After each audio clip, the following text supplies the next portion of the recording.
Eh bien, bienvenue les amis. Donc, configuration exceptionnelle pour ce live. Donc cette fois-ci, vous allez me voir en compagnie de mon invité. Je lance également le live en parallèle sur TikTok pour ceux qui voudraient également nous rejoindre sur cette plateforme-là, sur le compte de Rod Oliver.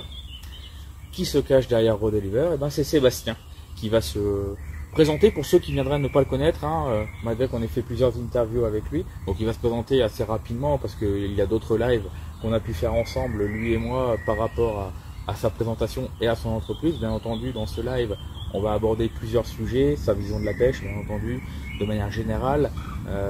Il va nous expliquer un petit peu ses partis pris, parce qu'il y a des partis pris, notamment sur les graines, sur le plastique, l'utilisation des appâts en plastique. Il nous expliquera aussi également la fabrication de ces appâts. Également savoir si c'est lui ou non qui roule ses billes, qui prépare son matériel, qui prépare ses appâts. Mais également, on verra avec lui aussi l'approche qu'il a mis en place ce week-end, un peu plus en profondeur que ce qu'on a vu tout à l'heure avec Fabrice et Laura. Mais bien sûr, on va déjà donner la parole à Sébastien pour qu'il se présente pour ceux qui n'auraient à ne pas le connaître. Bien, merci Benjamin. Bonsoir à tout le monde. C'est un grand plaisir en fait de se retrouver avec Benjamin au bord de l'eau et avec vous en direct sur TikTok et sur Facebook. Alors l'idée de cette soirée, c'est vraiment de pouvoir faire un échange. Donc, il faut poser vos questions. On va essayer de répondre au maximum, d'essayer d'interagir. Donc moi je n'ai pas de secret, donc pour rentrer dans le détail des appâts avec grand plaisir.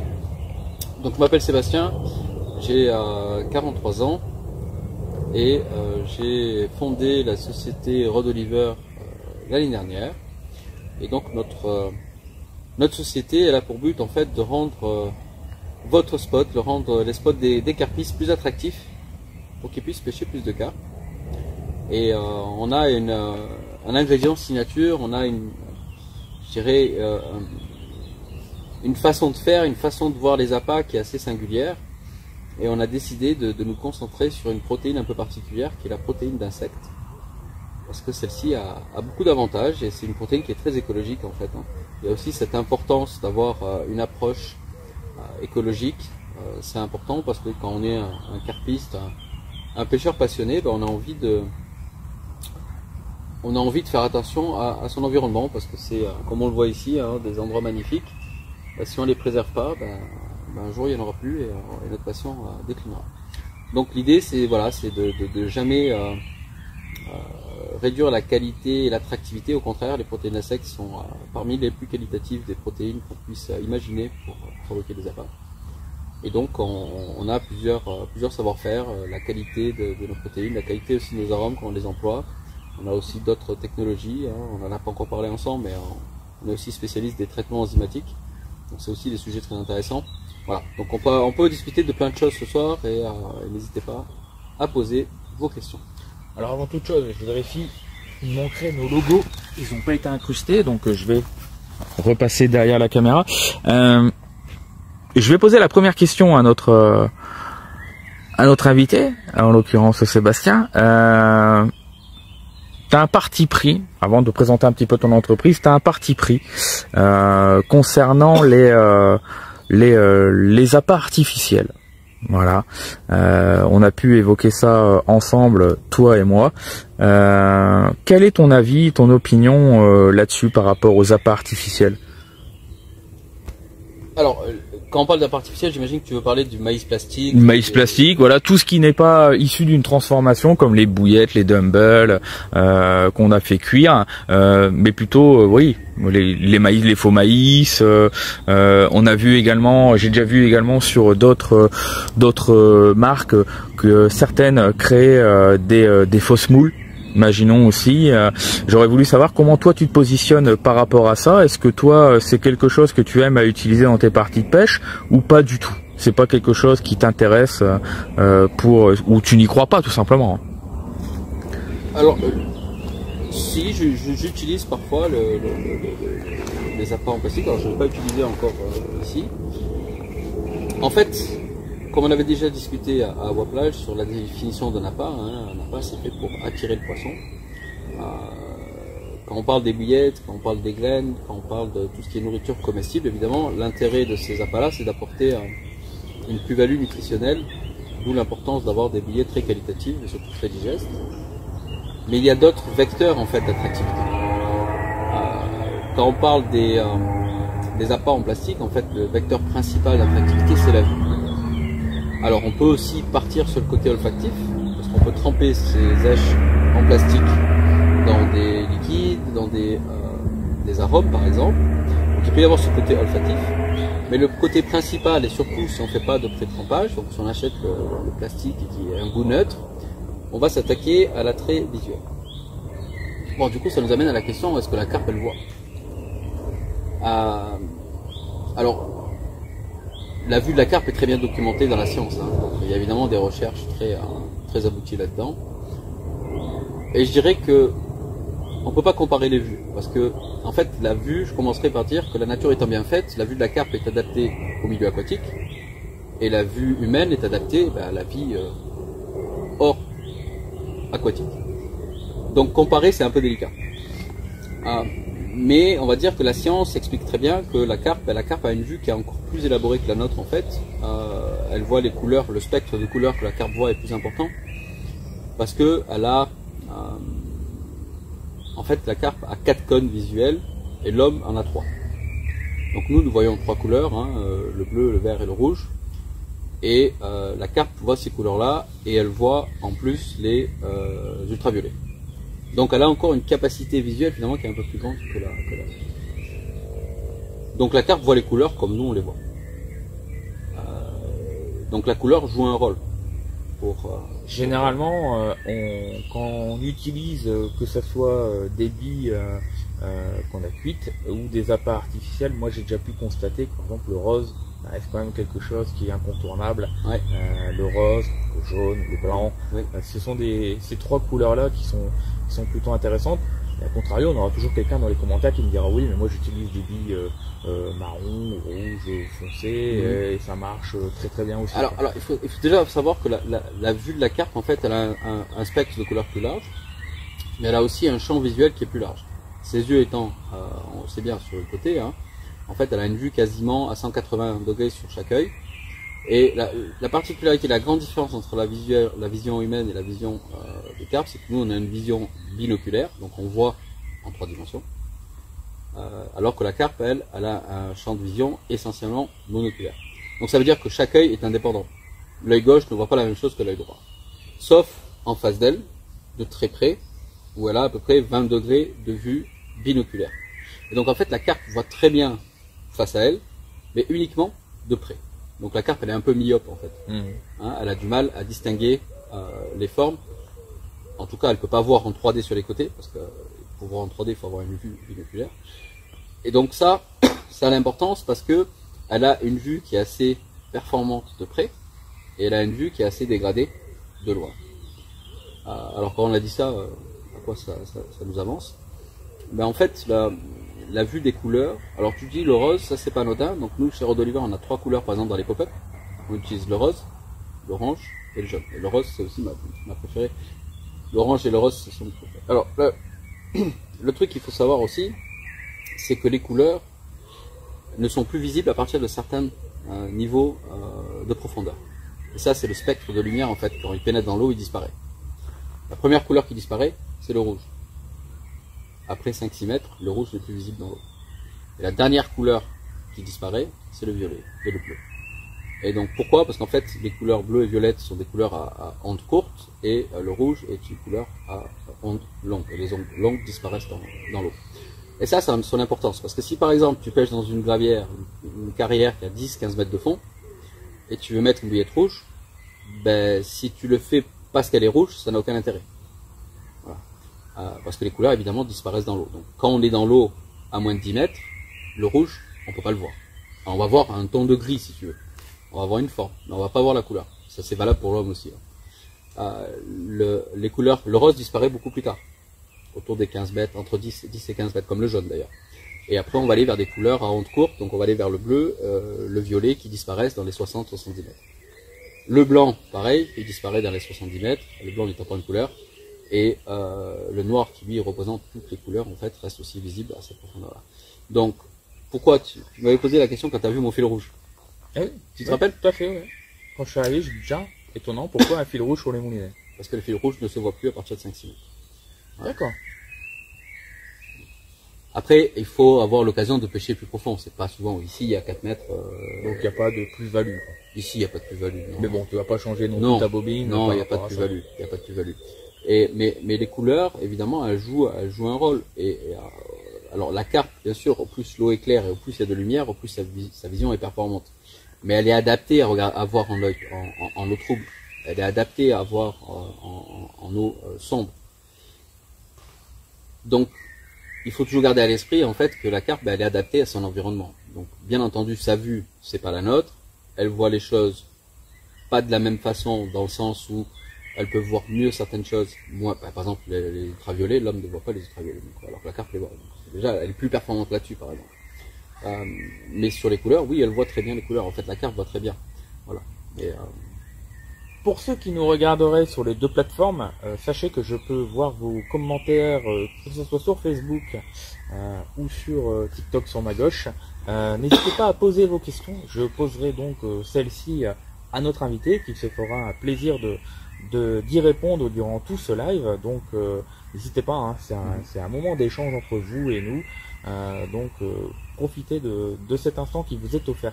Donc du coup. Donc oui, les plastiques, ils ont leur rôle dans la pêche. Parce qu'ils vont apporter, en fait, quand on parle d'attractivité, il y a plusieurs attractivités. Il y a l'attractivité olfactive, il y a l'attractivité nutritionnelle une fois que la carpe a goûté, pardon, excusez-moi, et il y a l'attractivité visuelle. Mais quand on parle d'un appât, je pense que c'est pas le bon mot, je considère pas le faux maïs comme un appât, mais comme un leurre. Voilà, si tu veux. Comme vraiment étant le côté d'attiser la curiosité du poisson, de jouer sur son aspect un peu curieux, son aspect un peu de prédateur, entre guillemets. Comme les pêcheurs de carnassiers. Exactement. D'accord. Exactement, parce que la carpe voit très bien les mouvements. Ça, c'est sa vue monoculaire qui fait ça. Hein, elle voit pas en 3D, mais elle voit très bien les mouvements. Et donc, forcément, lorsqu'on a des petits grains de maïs en plastique qui sont évidemment très légers dans l'eau et qui ont toujours un activisé de mouvement, et je pense que c'est aussi pour ça que ça peut être un appât très parfait. Parfait. Je suis satisfait plutôt de ta réponse, hein, qui est très détaillée. Qui est ton image, hein, tu détailles souvent les choses, ça fait partie de ta personnalité, et c'est apprécié par moi, et j'espère aussi par vous les amis. De ce fait, on en vient à quelque chose qui peut être intéressant, c'est est-ce que la carpe, et ça je l'ai posé à de nombreux pêcheurs, est-ce que c'est plus important le goût ou la couleur de la carpe? Ça c'est très très important parce que quelquefois on met par exemple, je vais dans des carpodromes et je filme des pêcheurs, notamment à la carpe au cou. Et la souris, ils appellent ça une souris, ou la bille magique, c'est une bille en plastique. Aucune saveur, elle n'a rien, c'est neutre, c'est une bille, ou le pompon, c'est une bille en coton, ou une bille en plastique. Ça c'est la bille ou le pompon, ou la souris. Aucune saveur, juste de la couleur, posée sur un lit de pelé, ou un lit de chêne vive, ou un lit de ce qu'on veut, hein, de maïs, peu importe. Et ça prend du poisson. Comment t'expliques ça? Ça n'a aucune saveur, zéro. Hein, ouais, mais en fait, là, ce qui va attirer le poisson vers le spot, c'est l'amorçage que tu as fait. Parce que tu as parlé des pelés. Si tu n'avais pas parlé des pelés, ça aurait été différent. Là, tu parles des pelés, mais les pelés sont généralement sombres. On peut avoir des pelés colorés, mais on part du principe là que tu parles de pelés sombres. Donc tu fais ta tâche de pelés sombres, qui va diffuser ses attractants, ses arômes. En général, la carpe connaît les pelés, parce qu'elle a déjà mangé. Et donc ça, c'est ce qui va lui permettre d'arriver sur le spot. Si tant est qu'elle voulait pas forcément passer par là, évidemment. Si elle était en train de passer par là, c'est une autre histoire. Mais si tu as réussi à attirer la carpe sur le spot grâce à cet amorçage, donc elle arrive dessus, et généralement tu as ton petit machin en plastique qui est là, et qui lui va contraster. Et donc, elle est attirée par ce pelé, le contraste va peut-être attiser sa curiosité, elle va manger le plastique. Mais rien ne te dit qu'elle n'a pas déjà mangé tous les pelés avant, tu peux pas savoir ça. Ah non, ça on ne le sait pas. Donc on peut pas répondre à cette question. Et d'ailleurs, le changement de contraste, on l'utilise beaucoup aux méthodes filaires. C'est souvent, on met une amorce d'une certaine couleur et on met un appât qui contraste, qui tranche avec ce qu'on va mettre au niveau de notre cheveu, mais notre je pense baïonnette. que c'est utile, mais tu pourras jamais savoir lequel des deux a été mangé en premier. Donc on ne peut pas répondre à cette question, de mon point de vue. Alors il y a d'autres sujets qui sont intéressants également. C'est la présentation de l'appât. Il peut être coulant totalement. Il peut être également équilibré, c'est-à-dire wafter, équilibré en français. Ou carrément pop-up, quand on est sur des fonds un petit peu encombrés, où on a besoin de se détacher du fond. Bon, déjà, je suppose qu'avant de déterminer et d'arriver au choix de l'appât, on va passer à une chose cruciale à la pêche, c'est-à-dire le sondage. Parce que pour déterminer le fond. Toi, dans quelles conditions tu utilises les trois? Et est-ce que les trois s'utilisent dans les mêmes endroits? Alors, généralement, je pêche en bouillette dense. Parce que la carpe, ça se nourrit sur le fond. Ça, c'est la généralité. Ça veut dire que statistiquement, la probabilité que la carpe se nourrisse sur le fond, elle est plus élevée qu'elle se nourrisse dans d'autres couches d'eau. Bien entendu, il y a des exceptions. Ça peut dépendre de plusieurs facteurs. Ça peut dépendre en quelle profondeur tu pêches. Ça peut dépendre de la saison. Par exemple, en hiver, généralement, les poissons sont encore plus sur le fond que en surface ou entre deux eaux. L'été, c'est moins vrai. Souvent, on voit les poissons un peu plus en surface l'été. Donc, je pense que déjà la saison peut influencer. Je pense que le substrat influence aussi.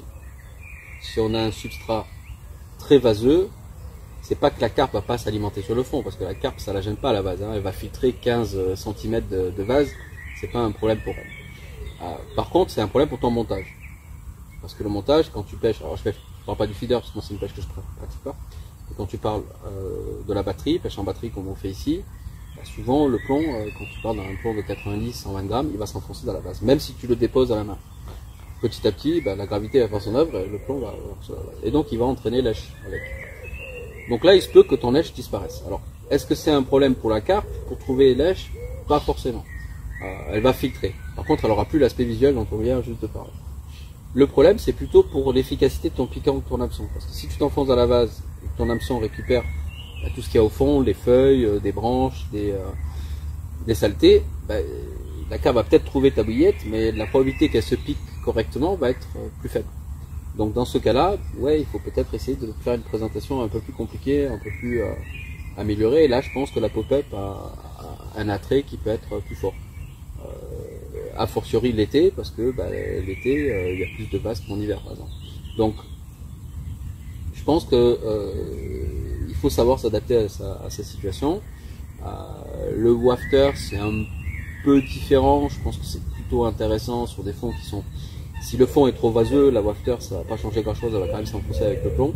Mais si c'est des fonds qui sont pas si vaseux que ça, mais avec un petit peu de limon, là, la wafter aura un peu plus d'intérêt par rapport à une danse ou par rapport à une pop-up. Mais là-dessus, moi, essentiellement, puis tu l'as vu depuis qu'on est là, je pêche plutôt à la danse. J'ai mis une pop-up tout à l'heure, là, je viens de l'enlever. Moi, les pop-up, c'est pas le truc qui m'intéresse le plus.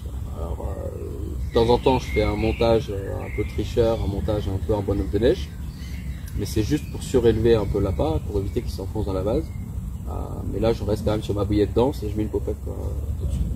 Je suis pas un grand spécialiste des wafters, ce genre de choses.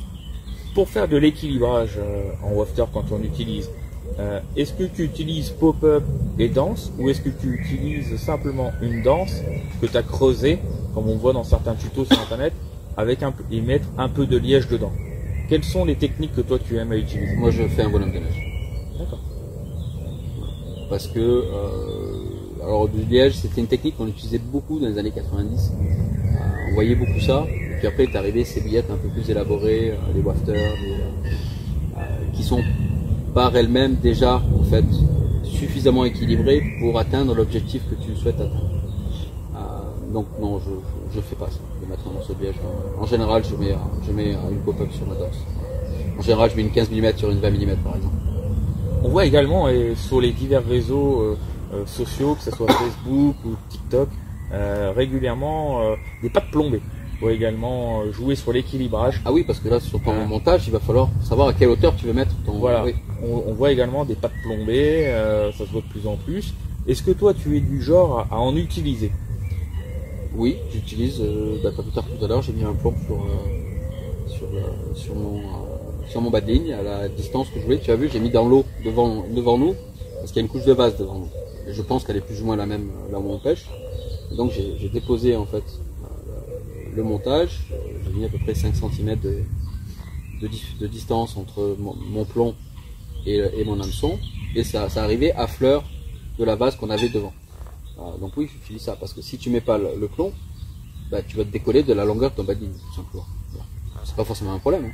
La question c'est à combien de centimètres tu veux mettre ton appât du substrat. Quoi. Et le plomb que tu utilises, c'est de la pâte plombeuse, c'est carrément un plomb cylindrique. Non, T'as pas peur de marquer le fil quand tu fais ça? Non. Du tout? Non. Non, je le serre pas tant que ça, hein. Je le serre un tout petit peu. Mais ça, tu comprends, moi je pêche la carpe depuis 93, et donc on garde un peu ces vieilles habitudes. Alors je ne sais pas si la pâte plombée est plus performante ou pas, je peux pas te dire.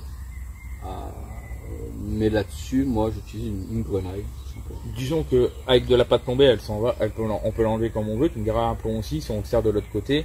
Et disons qu'avec la pâte plombée, on est sûr que si on n'est pas doué pour serrer les plombs, on marquera pas le fil. T'as plus de risques, mais t'as vu que je pêche en fluorocarbone. C'est quelque chose que tu peux pincer assez fortement, puisque quand tu fais certains montages, tu les pinces avec un crimp. Et jusqu'à présent, j'ai jamais eu de problème avec ça. Donc, voilà. On me demande là, justement, on va poser les questions en temps. De toute façon, c'est un live dynamique. On me demande là si les produits de la marque Rod Oliver, donc je vous demanderai quand même d'essayer de suivre un petit peu le thème qu'on va aborder entre chaque thématique de ce live, mais on va la poser quand même cette première question. Si tes produits, on va les retrouver un jour ou pas, je laisse ou pas, dans des magasins. Que ce soit, et je vais agrémenter la question, que ce soit en physique ou sur internet. Ok, donc sur des dépôts vendus par d'autres personnes. Vendus, voilà. Alors, pour l'instant, je ne le souhaite pas. C'est en réflexion. Pourquoi je ne le souhaite pas pour l'instant? Alors, je discute avec certains magasins. Le truc, c'est que je veux maîtriser mon canal de vente de A à Z. Parce que pour moi, le côté explicatif est extrêmement important. Tu sais très bien que j'aime rentrer dans le détail, j'aime expliquer pourquoi mes appâts sont construits de cette façon. Parce que pour chaque chose, il y a une raison. Et le problème, c'est que je ne souhaite pas laisser une autre personne réduire cet aspect-là. Soit parce qu'elle n'a pas la connaissance, soit tu vas me dire, je peux l'expliquer, soit elle n'a pas la façon de faire que moi je souhaite avoir pour ça. Donc je vais être très sélectif pour un réseau de distribution éventuel. Et donc je veux des magasins qui soient ciblés, des magasins qualitatifs, avec du personnel compétent, qui comprend les produits, qui s'intéresse aux produits, parce que c'est pas qu'une question de savoir ou pas savoir, c'est une question d'avoir envie ou pas envie. Et donc moi je ne veux pas que mon produit soit dégradé par une explication qui n'est pas correcte. Et donc c'est pour ça que la sélection doit être importante. En plus de ça c'est un autre élément, mais c'est un élément plus économique.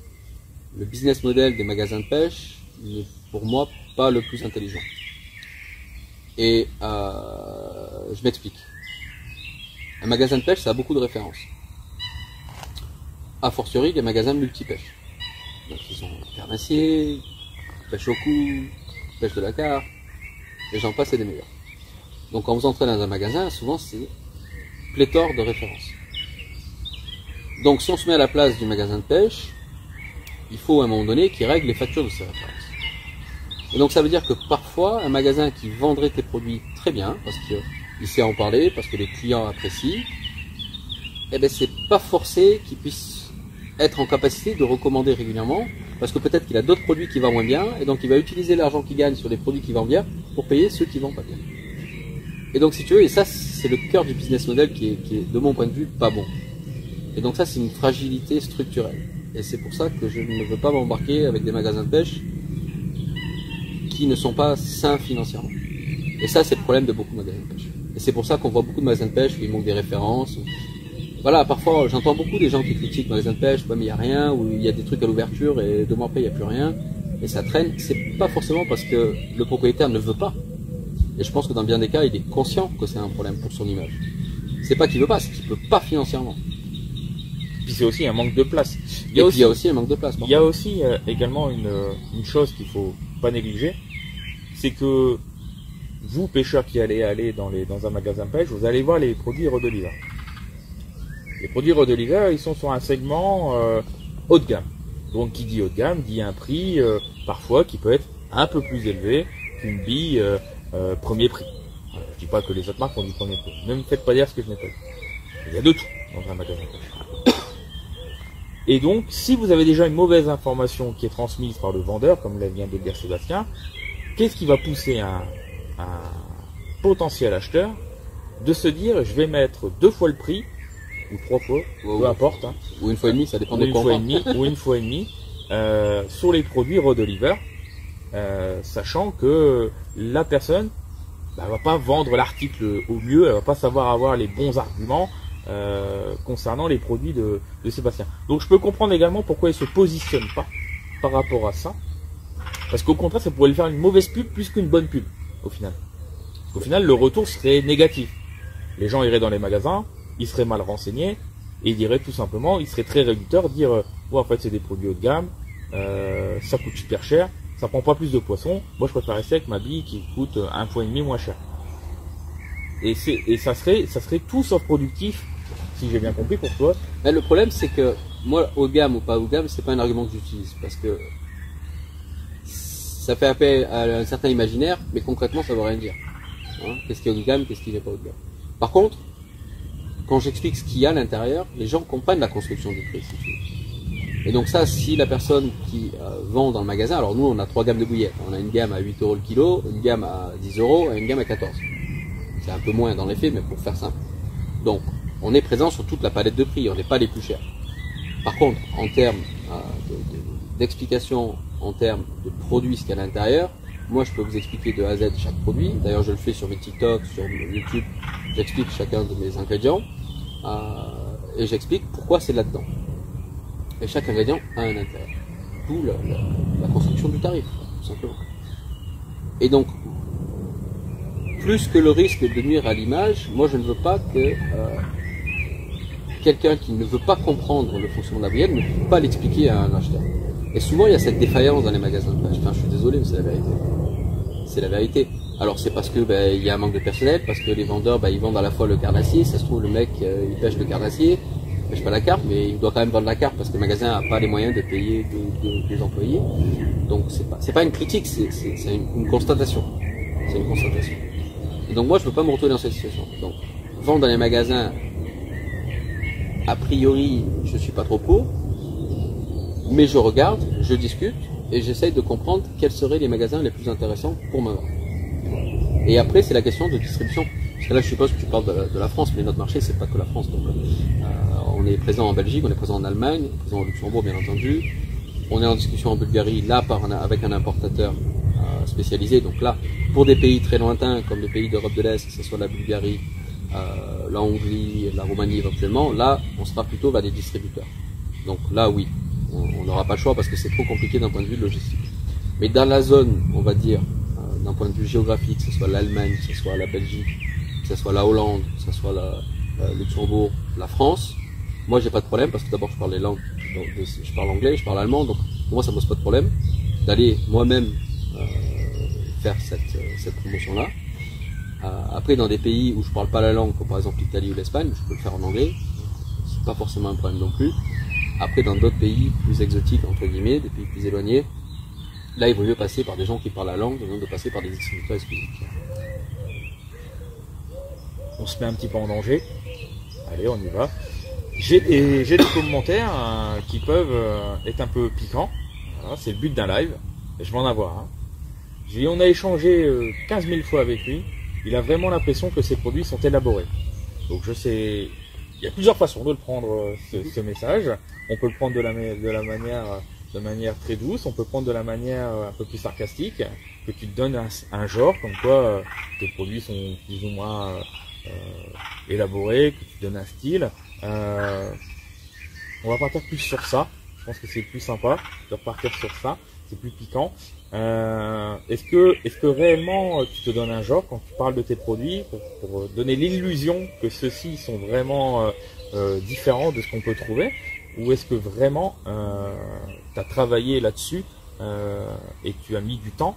Parce que moi c'est sur ça que je veux argumenter avec toi, parce que moi nous on a eu des discussions en off par rapport à ça. C'est des choses que tu as fait tes études, tu as fait des études sur les produits, sur les compositions, sur le taux de ceci, le taux de cela, le pH récemment, tu fais encore des tests. Donc, on fait des tests en ce moment. On fait encore des tests en ce moment, on vous dit pas tout. Moi je pense déjà ce que tu vas répondre, mais je suis curieux de savoir quand même. Les appâts aujourd'hui, ils sont la résultante d'une logique intellectuelle. Après, on peut faire des appâts ou faire des appâts. Moi, ça m'intéresse pas. Donc, les protéines insectes et l'utilisation des protéines insectes et les 15% de protéines insectes qu'on utilise, donc des farines de mouchons soldats, ils sont issus de la recherche scientifique. C'est pour ça que je mets 15% dans les 3 gammes. Donc, quand vous achetez une bille à 8 €, donc la gamme Insect Fit Body, quand vous achetez la gamme Caps and Dreams, et quand vous achetez la gamme Insect B, il y a le même niveau de 15% de la matière sèche de farine de moucheron soldats. Pourquoi? Parce que diverses études dans le milieu de l'aquaculture montrent que c'est un taux optimum. Donc, les études vont entre 10 et 20%, parce que les études scientifiques sont faites pour être contredites, c'est pour se contredire, on va dire, mais en général, elles se recoupent autour des 15% et de 5% de farine prédigérée de poisson. C'est pour ça qu'on retrouve aussi la farine prédigérée de poisson dans toutes nos billes. Donc, quand je dis élaborer, ça veut dire qu'il y a une réflexion derrière. Parce que élaborer, ça peut avoir deux connotations. Élaborer, ça peut vouloir dire, dans la tête de certains, haut de gamme ou abouti. Mais élaborer, ça veut dire construire, en fait. Donc, ça veut bien dire ce que ça veut dire. Donc, une gamme élaborée, c'est une gamme qui a été construite. Donc oui, ma gamme est élaborée. Tu nous expliquais également que, en off, hein, bien entendu, hein, parce que on prépare un petit peu à minima quand même ces vidéos. Tu m'expliquais tout à l'heure que tu utilisais donc de la farine d'insectes, mais que c'est gras. Oui. Donc si c'est gras, on sait très bien que les huiles, ça fige dans l'eau. Et particulièrement la farine de moucheron soldat. Voilà. Donc tu me disais, tu as fait une particularité avec tes farines, c'est que tu les as en partie dégraissées. C'est pas moi qui le fais, mais oui. Enfin, tu as élaboré le... en fait, il est en train de devancer une de mes futures questions, parce que tout à l'heure, il y en a une autre qui a été posée, savoir si c'était lui ou non qui roulait. On va revenir là-dessus, vous inquiétez pas, après, on vous dira tout. Donc, c'est en partie dégraissé pour que justement, ça soit utilisable toute l'année, si j'ai bien compris l'idée. Parce que si tu ne les avais pas dégraissés, forcément, en période d'eau, en période hivernale, quand les eaux sont beaucoup plus fraîches, ou dans des profondeurs où les eaux commencent à être beaucoup plus fraîches par rapport à la surface, tes produits seraient peut-être moins efficaces, si j'ai bien saisi l'idée. Alors, donc tu vas contourner le problème. Oui, alors, pour la farine de moucheron soldat, je travaille avec une société spécialisée dans le domaine, une société de biotechnologie en Hollande, qui s'appelle Protix. Donc eux, ce sont des experts dans le domaine, ce sont des spécialistes de l'aquaculture. Et entre autres, ils fabriquent de la farine de moucheron soldat. Et ils fabriquent aussi un autre produit qui est du lipide, en fait, le moucheron soldat à un gras. Le gras en lui-même, il n'est pas mauvais. D'un point de vue nutritionnel, le gras d'insecte est meilleur qu'un gras végétal, par exemple, qui est mauvais. La différence, c'est que le gras d'insecte, il fige à température ambiante. Donc pour ce dont nous avons besoin, pour la pêche, ça n'a pas d'intérêt. Parce que ça veut dire qu'on va dire dans une eau à 15-18 degrés, c'est un gras qui va bloquer la bouillette. On va pouvoir l'utiliser que maintenant quand l'eau est au-dessus de 20 degrés. Donc pour ça, il y a un procédé en fait de dégraissage. Donc la farine de moucheron soldat qui n'est pas dégraissée, il y a 60% de liquide, c'est énorme. Et donc l'idée, c'est de ramener ce taux à 15%, entre 12 et 15% de matière grasse dans la farine de moucheron soldat. Tu tolères un taux d'erreur entre 12 et 15? Bah, 12 et 15, c'est en fonction des lots, quoi. Hein. Ouais, voilà. Et ça sera jamais au-delà de 15? Normalement, non. D'accord. Donc ma question est, comment toi, tu fais pour vérifier et attester que c'est bien à 15%. Il y a des organismes de contrôle. Évidemment, il faut savoir que la fabrication des aliments pour animaux est extrêmement bien régulée. Donc ici, il faut comprendre que Protix ne fabrique pas la farine d'insectes de mouchelards soldats pour ceux qui fabriquent des bouillettes. Elle les fabrique pour l'aquaculture. D'accord. Moi, je l'utilise pour les bouillettes, mais c'est en gros un détournement de l'utilisation. Bon, la société, elle travaille pour des spécialistes de la pisciculture. Donc, tout ce qui est aliments pour animaux est régulé par des directives européennes qui sont appliquées dans tous les pays de l'Union européenne. Donc ça, c'est un élément extrêmement positif, en fait. Et les appâts de pêche, donc évidemment, pour y venir, les appâts de pêche tombent dans cette régulation. Donc les appâts de pêche, comme les bouillettes, comme les pelets, comme les amorces, tout ça est considéré comme étant de la nourriture pour animaux, quand bien même on l'utiliserait que pour de la pêche. Et donc ces appâts-là, y compris les bouillettes, tombent sous la régulation de la nourriture pour animaux. Donc ça veut dire que ces entreprises qui fabriquent ces aliments sont régulées par des autorités de contrôle. Elles ont un numéro d'agrément et elles sont autorisées à performer telle ou telle activité en fonction de leur agrément. Et donc bien évidemment, ces sociétés sont contrôlées. Donc il y a des contrôles de qualité, des fiches techniques, et les lots sont contrôlés pour être sûr que je dirais que la fabrication soit constante et que tu obtiennes toujours le produit que tu as acheté. Et donc cette régulation s'applique à ces gens-là aussi. Donc oui, il y a des moyens de contrôle qui permettent de savoir que ça reste dans les normes telles que définies par le cahier des charges, tout simplement. Alors on me dit, salut, il y a des cannes à l'eau, du coup les produits font la différence, Benjamin actuellement à nous tétans. Alors pour répondre, je ne sais pas si c'est une question ou pas, Jean-Michel, néanmoins on va tenter de t'apporter un élément de réponse par rapport à ça. On est sur un étang, si tu as regardé le premier live qu'on a fait avec Fabrice et Laura, qui est plutôt dit naturel, sauvage, il est resté dans son jus, qu'on en s'entend bien là-dessus, c'est qu'il a été longtemps peu pêché. On ne sait pas identifier clairement la population de cet étang, néanmoins on sait qu'il y a 70 têtes qui ont été mises entre 11 et 15 kilos, si je ne m'abuse, si j'ai bien compris ce qu'on nous a dit tout à l'heure. Donc on sait qu'il y a ça dedans. On sait qu'il y a 2 amours blancs au minimum, et on sait qu'il y a un silure mandarin maîtré. À côté de ça, on ne sait pas ce qu'il y a dedans. Beaucoup de pêcheurs se sont cassés les dents sur ce plan d'eau, comme nous l'a indiqué Fabrice tout à l'heure, et pas plus tard que ce matin, un pêcheur est encore parti, il était capot. Nous avons eu la chance, ça dépend de où on le voit, mais nous avons fait une déroule tout à l'heure. Ça a déroulé sur une canne qui était en bordure. Malheureusement, notre ami Sébastien était parti nous ravitailler avec deux belles soles qu'on a dégustées ce soir. D'ailleurs, je le remercie pour le repas. Et il était parti recharger sa voiture électrique. Donc il est parti 1h30 ou 2 cet après-midi.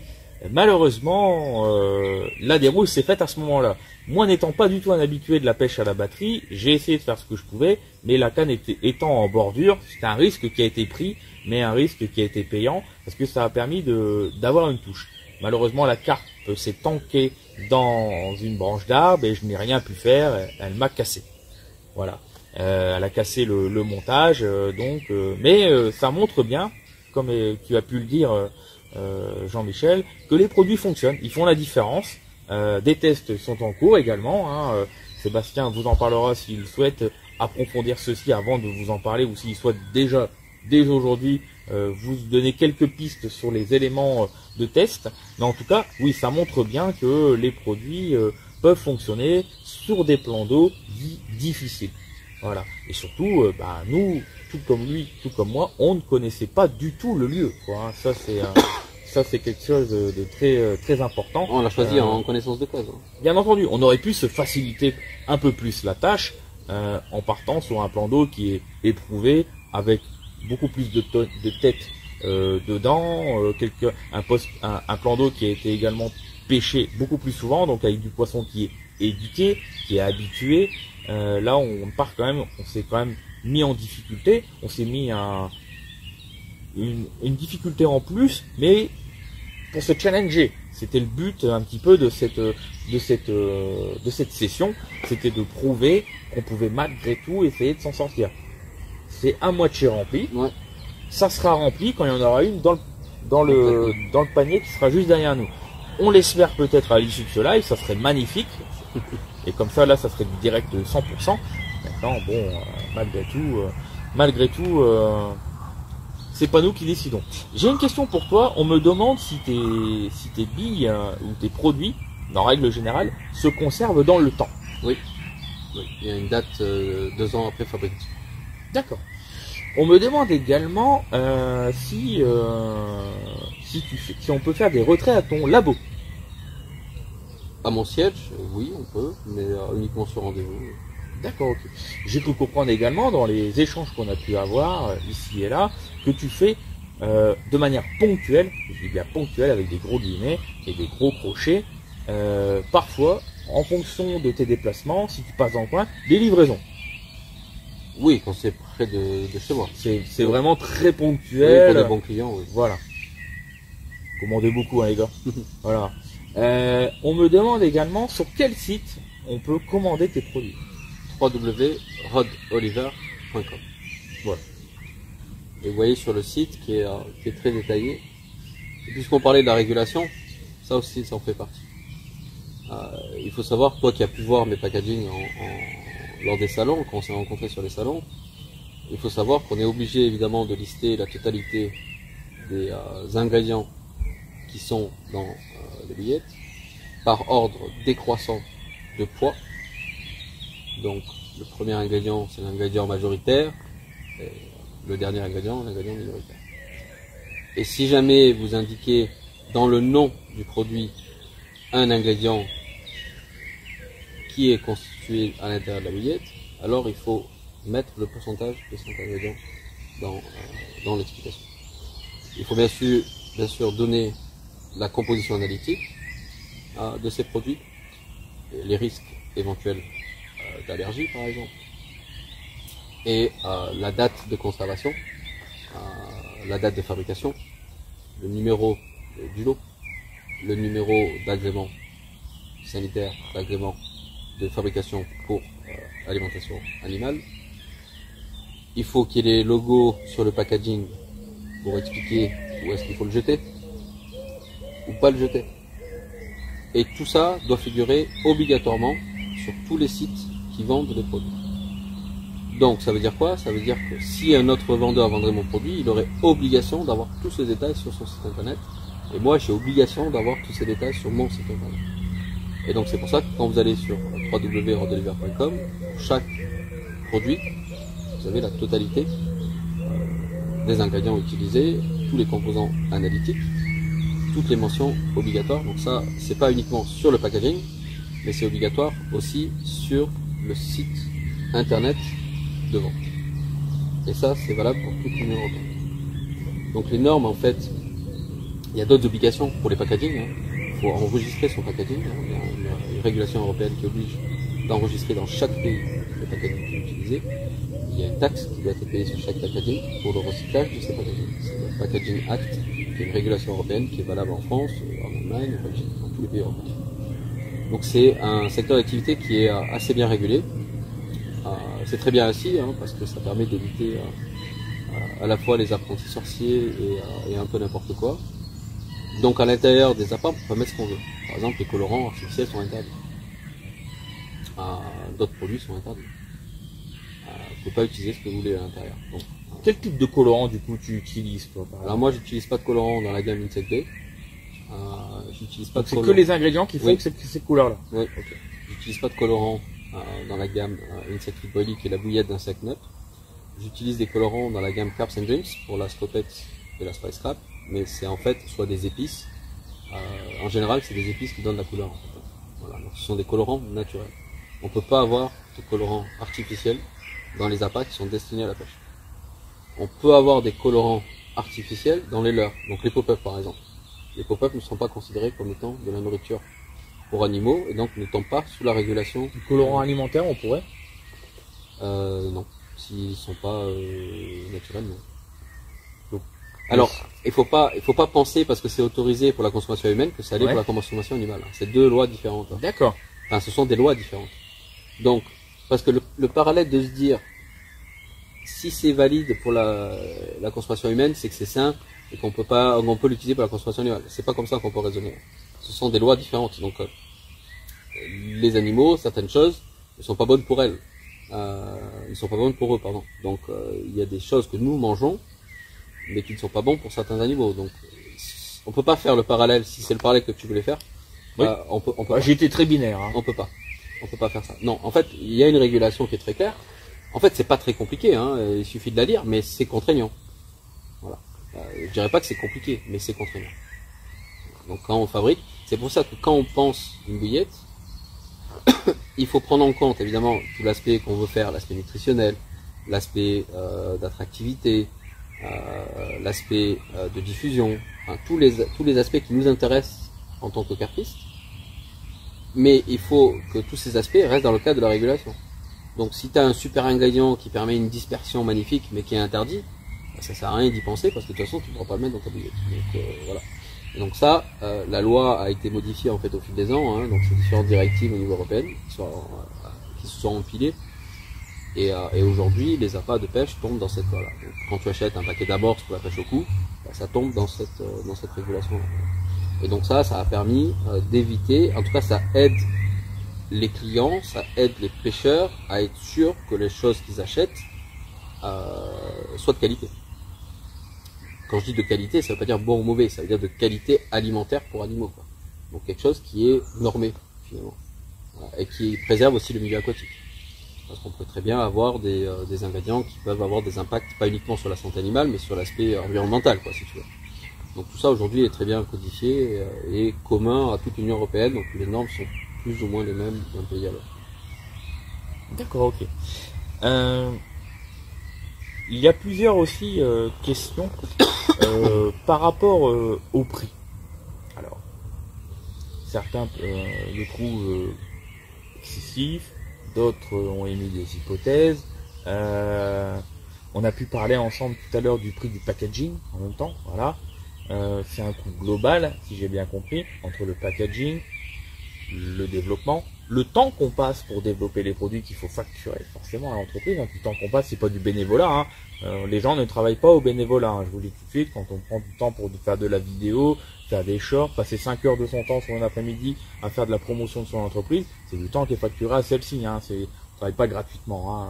Enfin, j'ai jamais vu un entrepreneur qui a travaillé gratuitement. Hein. Non, je travaille pas gratuitement. C'est voilà, n'importe qui d'ailleurs. Moi, je le fais déjà pas dans mon entreprise. Dans mon entreprise, c'est pas la mienne, hein, c'est dans l'entreprise pour laquelle je travaille.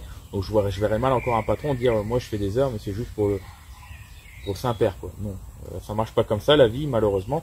Donc, est-ce que tu peux nous expliquer un petit peu comment tu es arrivé à ce prix-là? Qu'est-ce qui fait que ça coûte ça et ça peut pas être moins cher? C'est pas possible. Pourquoi? Bah déjà cher par rapport à quoi? Ben, ça la question. C'est souvent les gens ils comparent, tu sais comment ça fonctionne, hein, ils prennent ton paquet de billes, ils sont très binaires, ils mettent un autre paquet de billes, puis ils se disent pourquoi celui-là il coûte tant et celui-là il coûte tant. Voilà. Et généralement, toi, quand on a eu des discussions, tu l'as toujours dit et proclamé, tu es là pour faire du produit premium, haut de gamme. Et souvent le premium, il n'est pas au prix du premier prix. C'est ce qui vaut un premium. C'est comme un iPhone 15, il sera pas au prix du premier Wiko qu'on achète chez Orange, fatalement, parce que c'est pas les mêmes choses. Mais en fait, on parle pas des carottes et des navets. C'est la somme de plusieurs éléments. L'élément évidemment principal, c'est les ingrédients qu'il y a à l'intérieur de la pâte. La farine de mouche soldat dégraissée et qui provient d'une société quand même très à la pointe dans ce domaine-là, elle est excessivement chère. Elle est beaucoup plus chère que les farines de poisson, par exemple. Quand je te prends l'exemple de la farine prédigérée de poisson, qui n'est pas comparable à la farine de poisson. La farine de poisson, ça n'a rien de comparable à la farine prédigérée de poisson en termes de qualité nutritionnelle. Alors la farine prédigérée de poisson, c'est une farine qui a été traitée par les enzymes. D'accord ? Elle subit un processus d'hydrolyse enzymatique qui permet en gros de pré-mâcher la farine. Donc ça veut dire qu'elle est beaucoup plus équilibrée, elle est beaucoup plus digeste que la farine de poisson. Donc c'est deux choses complètement différentes. Mais c'est une farine de poisson. Donc les gens souvent font le parallèle, c'est une farine de poisson, ils voient pourquoi elle serait plus chère. Sauf que c'est deux produits qui ne sont pas la même chose. La farine de poisson, sur le marché international, c'est 1,50 € la tonne, quoi. Enfin 1,50 € le kilo, si tu achètes une tonne. Bon, la farine prédigérée de poisson sera plutôt autour des 6 euros, 5 euros. Et déjà, c'est entre 3 et 5 fois plus cher en fonction des différences de qualité. Donc souvent, pour un même style de farine, souvent les gens font l'amalgame et se disent c'est une farine de poisson. Alors, je te prends l'exemple parce que la farine de poisson, parce que c'est typique. Parce que la farine de poisson, farine de gelée de poisson, c'est pareil. Sauf que c'est deux produits complètement différents et le prix est complètement différent parce que le mode de fabrication n'a rien à voir. Quand tu prends une farine de poisson, une farine prédigérée de poisson, tu as le traitement enzymatique très cher, c'est l'hydrolyse, on va faire réagir des protéines de poisson avec de la protéase, qui sont des enzymes spécifiques pour traiter la protéine. Donc on va faire ça, c'est une réaction qui se fait dans une eau à pH neutre, donc qui n'est pas une eau courante, qui est une eau qui est déminéralisée, et ça se fait à une température constante. Donc c'est des processus de fabrication qui sont beaucoup plus chers, d'où les différences de prix pour certains ingrédients. La farine insecte non déglacée, par définition, c'est moins cher que la farine insecte déglacée. Parce qu'il y a eu un processus pour retirer le gras qui coûte de l'argent. Donc pour chaque ingrédient, on essaye d'utiliser ce qui est, de notre point de vue, le plus efficace, le plus intéressant pour la pêche de la carpe. Et donc ça, les produits, il y a une différence de prix sur la matière première. Ça, c'est la première composante. C'est ce qui explique la différence de prix entre un produit qui serait fait à base de farine de poisson toute simple, et alors on peut avoir 30 ou 40 ou 50% de farine de poisson, ça change rien, ça reste la farine de poisson. Ce qui compte, c'est la qualité de la farine de poisson qui fait la différence. Donc la farine de poisson, par exemple, que nous utilisons, elle est très différente en termes de qualité. La farine insecte est très différente en termes de qualité. Donc chaque ingrédient, quand par exemple dans la Insect Day Red Tuna, on utilise l'aminol, on utilise bien sûr la farine d'insecte, notre pâté d'insecte est très cher, c'est même l'ingrédient le plus cher que nous utilisons en fait dans notre gamme, on en a 10% de la bouillette. Quand on utilise la farine de Robin Red, dans la Red Tuna par exemple, on utilise le vrai Robin Red de chez Epps, donc ça c'est un coût aussi, c'est pas un Robin Red alambiqué et fabriqué dans un garage si tu veux. Donc chaque ingrédient est un ingrédient qui a un processus de fabrication qui peut être différent d'un autre ingrédient similaire mais beaucoup moins qualitatif, et donc forcément ça amène à des coûts plus importants. Ça c'est le premier élément, c'est l'élément, la composante la plus importante qui explique le prix. Deuxième élément, le packaging qu'on utilise pour nos produits, que ce soit Insect Day ou Carps & Dreams, il est joli au visuel, mais c'est pas ça qui coûte de l'argent. Ce qui coûte de l'argent, c'est la matière. Et donc la matière, elle est traitée contre les UV, elle est traitée contre l'humidité, elle est traitée contre toutes les agressivités. Quand tu as les packaging à main, tu vois l'épaisseur en fait du packaging, il est complètement opaque, donc les UV ne peuvent pas passer à l'intérieur. Donc ça préserve aussi les bouillettes. Donc quand tu pêches peu, que tu y vas plusieurs fois et que tu peux conserver tes bouillettes, au final ça te coûte moins cher que d'utiliser un vieux sachet de bouillettes que tu vas laisser et qui ne va pas préserver tes appâts. Donc tu vas te retrouver la deuxième fois avec des appâts qui ne sont pas qualitatifs, qui ont été desséchés. Et donc ça permet aussi de réduire. Et finalement, j'ai conscience, mais objectivement mes prix ne sont pas les plus élevés du marché. Loin de là. Pour chaque gamme, on est dans les prix du marché. Quand je vois beaucoup de bouillettes entre 14 et 16 euros ou 17 euros, bon, on est sur la fourchette basse pour notre bouillette qui est vraiment très premium. Avec des bouillettes sur notre gamme Carps & Dreams, on a des appâts très qualitatifs avec des arômes, et ça tu as pu le voir, tu as fait mention, que tu retrouves nulle part en termes de qualité odorante, sans trace alcoolique, tu vas retrouver à 10 euros. Donc non, les prix sont pas en dehors du marché, loin s'en faut. Et en plus, je pense que la question c'est est-ce que tu vois le coût d'un appât, c'est le coût par bouillette, ou est-ce que tu vois le coût par poisson? Parce qu'on peut le voir différemment. Hein. On peut le voir différemment. Moi, je suis un adepte, je préfère amorcer peu, mais qualitatif. De mon point de vue, il vaut mieux ne pas amorcer que d'amorcer avec des appâts qui ne sont pas nutritionnels. Parce que l'amorçage, c'est ce qui va faire revenir la carpe sur la zone. Si ton amorçage n'est pas qualitatif, il vaut mieux pas en faire. Donc, moi je dirais qu'au contraire, les appâts, par exemple les bouillettes d'amorçage, doivent être ultra qualitatifs. Et j'ai vu, moi j'aime pas citer les concurrents, parce que j'ai pas d'opinion sur les concurrents. Mais si je prends la gamme X et Y, la gamme X elle est à 4 euros, 3 euros le kilo, et la gamme Y elle est à 16 euros le kilo. Et il y a des gens qui pêchent avec la 16 euros le kilo et qui amorcent avec la 4 euros le kilo. Alors que c'est l'inverse qu'il faut faire, bien évidemment. Pourquoi? Parce que la gamme qualitative, c'est ça qui va te permettre de maintenir tes poissons sur le coup. Et ta gamme plus entrée de prix, entrée de gamme, ce sont des gammes qui sont très simples en fabrication, mais qui sont souvent des rapidités de dissolution plus grandes, enfin plus courtes, on va dire. Donc des bouillettes bas de gamme qui sont beaucoup plus solubles. Et donc s'il y en a une qui doit être sur le cheveu, c'est celle-ci par exemple. Si tu dois utiliser deux gammes, il vaut mieux utiliser une gamme plus élaborée pour amorcer que pour pêcher. Et dans 99% des cas, je vois le contraire. De mon point de vue, c'est typiquement une erreur que l'on fait à la pêche. Et c'est ça qui réduit les touches dans le temps en fait. Voilà. Donc, on pourra parler de l'amorçage plus tard si tu veux, mais donc moi je pense qu'on doit voir aussi le coût comme étant peut-être le coût par bouillette, le coût par poisson, le coût par départ plutôt que le coût par bouillette. Je vais me faire un peu l'avocat du diable pour le coup, du coup. Tu me dis, oui, j'utilise donc de la farine d'insectes avec des fourmis soldats. Mouches noires soldats. Mouches noires soldats. Mouches noires soldats. Je me dis, bon, il est obligé de les dégraisser, donc il se rajoute une étape qui justifie que ça coûte cher. Bon, d'accord. Ça coûte plus cher. Plus cher. Est-ce que tu as tenté, et je suppose que oui, enfin j'espère du moins, c'est la réponse que moi je vais attendre, de tester d'autres farines d'insectes qui n'auraient pas besoin d'être dégraissées pour diminuer le prix de ces farines? Tous les insectes sont gras. C'est la constitution des insectes qui fait ça. Quand tu prends le verre de farine par exemple, c'est quelque chose de très gras. D'ailleurs quand tu les touches, tu vois bien que c'est huileux. D'abord, il n'y a que 6 insectes autorisés par la législation, donc on ne peut pas utiliser n'importe quel insecte. Ah bon? Ça c'est le premier point. Le deuxième point, c'est que la plupart des insectes qui sont autorisés sont encore plus chers que la mouche noire soldat.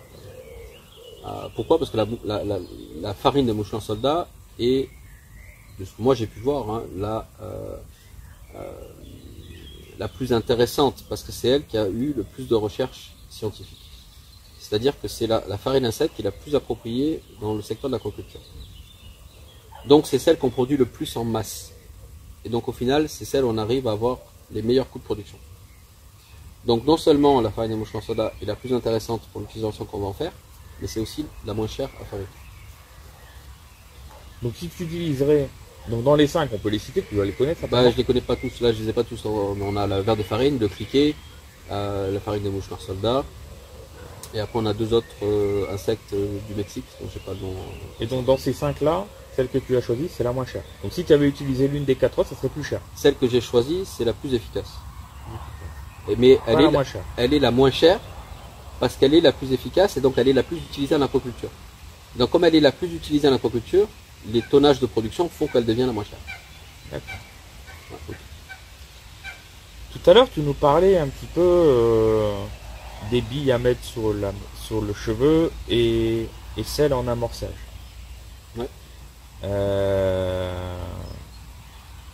Imaginons que je veux me fournir 100% chez toi, ouais, mais que je veux faire de l'amorçage massif. Ouais. Tu te doutes bien que la personne qui fait ça va devoir quand même avoir un budget conséquent. Tu n'as pas encore fait de déclinaison billes, parce qu'il y a des marques comme ça qui font des déclinaisons haut de gamme, milieu de gamme, premier prix. Tu n'as pas encore dans ta gamme quelque chose de premier prix qui pourrait, parce que moi j'ai déjà vu beaucoup de TikTokers, comme dirait mon ami Dafito, des TikTok-pêcheurs, et qui amorcent 10, 20, 30 kilos sur le week-end, sur une session ou sur plusieurs jours, ou qui pêchent en canal et puis qui baignent pendant une semaine, un mois complet tous les jours pour préparer leur session. Tu te doutes bien que si je m'approvisionne chez toi, que je lâche autant de kilos dans l'eau, que je gagne l'auto quand même, c'est pas du premier prix. Non. Qu'est-ce que tu as à répondre à ces pêcheurs-là? Est-ce que c'est pas les pêcheurs qui sont destinés à être clients chez toi? Si, on a une clientèle notamment belge et hollandaise. Tu sais que j'étais sur le salon à Librement en Belgique et sur le salon en Hollande il y a quelques mois de ça. Et les Hollandais et les Belges sont réputés pour des pêcheurs de grands canaux, avec des amorçages très importants. Donc j'ai une clientèle qui travaille avec moi sur cet aspect-là. Donc j'ai une bouillette qu'on peut considérer, on va dire, bouillette d'amorçage, qui est la Insect Feed Boilie, qui est une bouillette totalement neutre, qui a été simplifiée, dans laquelle il y a 15% de farine de moucheron soldat, il y a 5% de farine prédigérée de poisson. C'est une bouillette qui est très aérée, qui a beaucoup de graines de chêne aiguillé à l'intérieur, et qui a des graines de Niger. Donc il y a une bouillette qui est très bien construite et qui est très nutritionnelle. En fait. Donc, elle a 20% de produits très nobles, que sont la farine prédigérée de poisson et la farine macérée. Cette bouillette-là, elle est vendue à un peu moins de 8 € le kilo. Donc c'est la gamme la plus abordable que nous avons. Le truc, c'est que si tu le compares à une bouillette d'entrée de gamme, 3-4 € de grands fabricants qui fabriquent donc ces bouillettes d'amorçage, je te laisse regarder les ingrédients qu'il y a à l'intérieur de ces appâts-là et les ingrédients qu'il y a à l'intérieur de notre bouillette. C'est pas comparable. Donc quand tu utilises des bouillettes qualitatives, tu n'as pas besoin d'utiliser autant que si tu utilises des bouillettes de mauvaise qualité. Et une fois encore, mon opinion, c'est que si tu peux pas amorcer avec des bouillettes de qualité, il ne vaut mieux pas amorcer. Parce que ça va même réduire ta probabilité en fait, de la qualité de ta pêche. Donc il vaut mieux réduire ton amorçage, à mettre quelques kilos plutôt que de 20. Et puis quand tu mets 20 kilos parce que tu pêches dans un grand fleuve, dans le Rhône, tu balances 20 kilos, 2 kilos, c'est pareil. Donc tes 20 kilos ils vont disparaître avec le même banc de carpe. Donc ça ne va pas t'apporter une plus-value si tu veux. Si tu parles de 200 kilos, ok. Mais donc rarement dans les endroits des gravières, les petits canaux, les étangs, tu n'auras jamais besoin de ces quantités-là de toute façon, de 20 kg par jour. Et si tu pêches des très grands lacs, tu vas au Der, tu vas à la Madine, pour parler des lacs français, hein. Il n'y a pas que les lacs français, si tu vas parler au Balaton ou je sais pas trop où, si tu vas parler dans les grandes rivières, alors je te cite le Rhône parce que c'est un fleuve que je pêche, 20 kg de bouillette ça sert à rien, donc dans ce cas-là il vaut mieux utiliser un peu moins et plus qualitatif si tu veux. Donc c'est des endroits où il vaut mieux balancer 5 kg qualitatif et tu sais comment tu pêches plutôt que de jeter 20 kg qui est pas bon quoi. Mais c'est encore plus vrai dans les gravières parce que ok dans le Rhône c'est plus sauvage, tu as beaucoup de poissons donc peut-être que la qualité de la bouillette va faire moins de différence, d'accord, parce que les poissons qui vont venir sur ton amorçage, ceux qui vont revenir, ça va pas forcément être les mêmes. Quand tu pêches dans une gravière, elles ont vite fait le tour et celles qui sont venues, c'est celles qui vont revenir, du même banc ou des carpes qui ont l'habitude de venir manger là où tu pêches.